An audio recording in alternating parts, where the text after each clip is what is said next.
deve haver sempre um esforço do ente estadual em gerar regramentos que possam ser utilizados de forma mais uniforme por todos. Mas o próprio regramento deve considerar que os momentos da epidemia e as realidades epidemiológicas são distintas. Então, uma realidade de medidas que pode ser aplicada ao Triângulo em determinado momento não significa que seja idêntica à da Zona da Mata.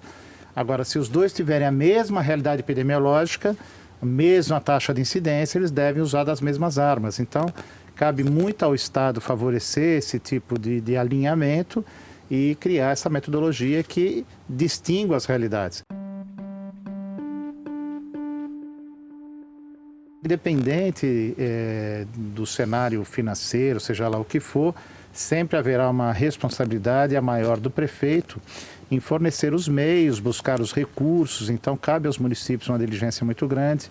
E essa ênfase também é que os municípios criem metodologias de governança para a crise, que sejam governanças apartadas da sua estrutura mais pesada, né, ordinária, a sua estrutura própria de governança, porque é uma excepcionalidade e nem sempre a estrutura consegue ser ágil o suficiente para dar respostas na crise. Eu e vários outros ex-deputados ou deputados que participaram, fazíamos parte de um grande comitê nacional e que dividimos tarefas do cotidiano. Eu fiquei muito atrelado a tarefas da área assistencial, na montagem de mecanismos que a gente pudesse ter visão mais censitária dos leitos, das taxas de ocupação, que são dados fundamentais para que a gente possa crescer a capacidade instalada, ou reconhecer que ela tem ociosidade e ajudar outra região. E foi uma passagem muito breve. Acho que deixei lá as minhas contribuições nos debates, todo dia, reunião pelo menos 2 vezes ao dia do Comitê Nacional. E eu e outras pessoas, anonimamente, contribuíram muito para esse esforço lá. Foi um trabalho muito grande. Não acho que existe uma ação propositada, dolosa. Eu acho que nós temos uma ineficiência na questão da testagem. Nós temos a segunda pior número de testes per capita do país. E quero insistir, nós não somos a segunda pior economia, então nós temos um potencial para fazer mais do que isso, com os recursos do próprio Estado.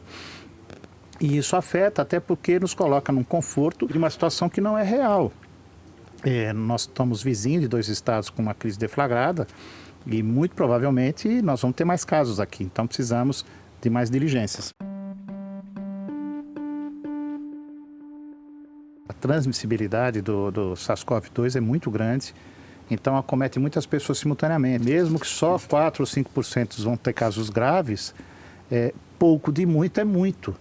Então, nós estamos falando de 5,5 milhões de pessoas confirmadas em pouco mais de 4 meses. É um fenômeno singular, não tivemos outra pandemia dessa dimensão.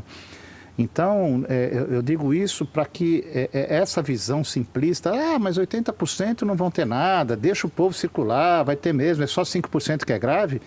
Mas 5% de milhões e milhões é uma mortalidade nunca vista. E quero insistir, as pessoas morrem não só pela gravidade da doença, mas quando colapsa o sistema de saúde, porque muita gente chega junto, morrem por desassistência, o que é dramático, é medieval a gente pensar que a pessoa vai morrer porque não teve acesso ao oxigênio.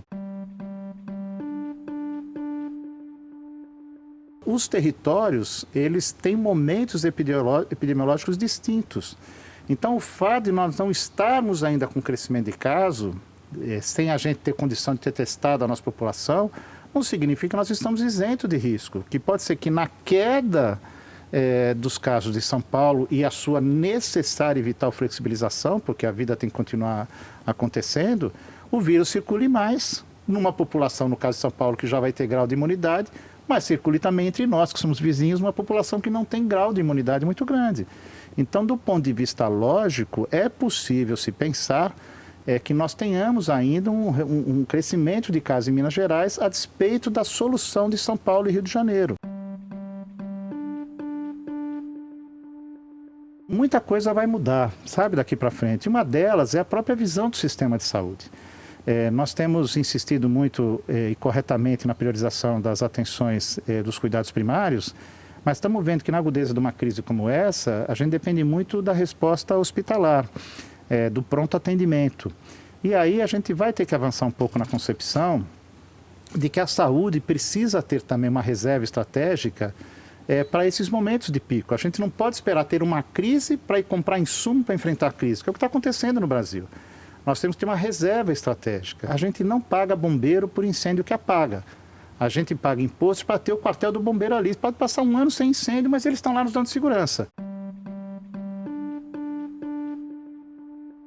A imunoglobulina G, específica do SARS-CoV-2, da doença da Covid, ela tem mostrado que é uma memória imunológica para não haver reinfecção. Em 5 milhões e meio de casos, existem meia dúzia de relatos de reinfecção, que na realidade confundem, nem sempre são relatos de reinfecção, são relatos de positividade ainda do vírus. Como o exame que identifica o vírus, identifica o RNA do vírus, muitas vezes o indivíduo, um mês depois, ainda está expelindo restos de vírus e isso é detectado no exame. Mas não há nenhum relato claro de reinfecção, como não há também um relato de qual que é o tempo dessa memória imunológica. Eu tive Covid, estou com PCR negativo, estou sem vírus e estou com IgG alta, estou imunizado. Não sabe também que esse componente imunológico, quanto tempo ele dura, até porque não tem ninguém que já tem um ano de doença. Então, isso tudo a pesquisa agora vai demonstrar.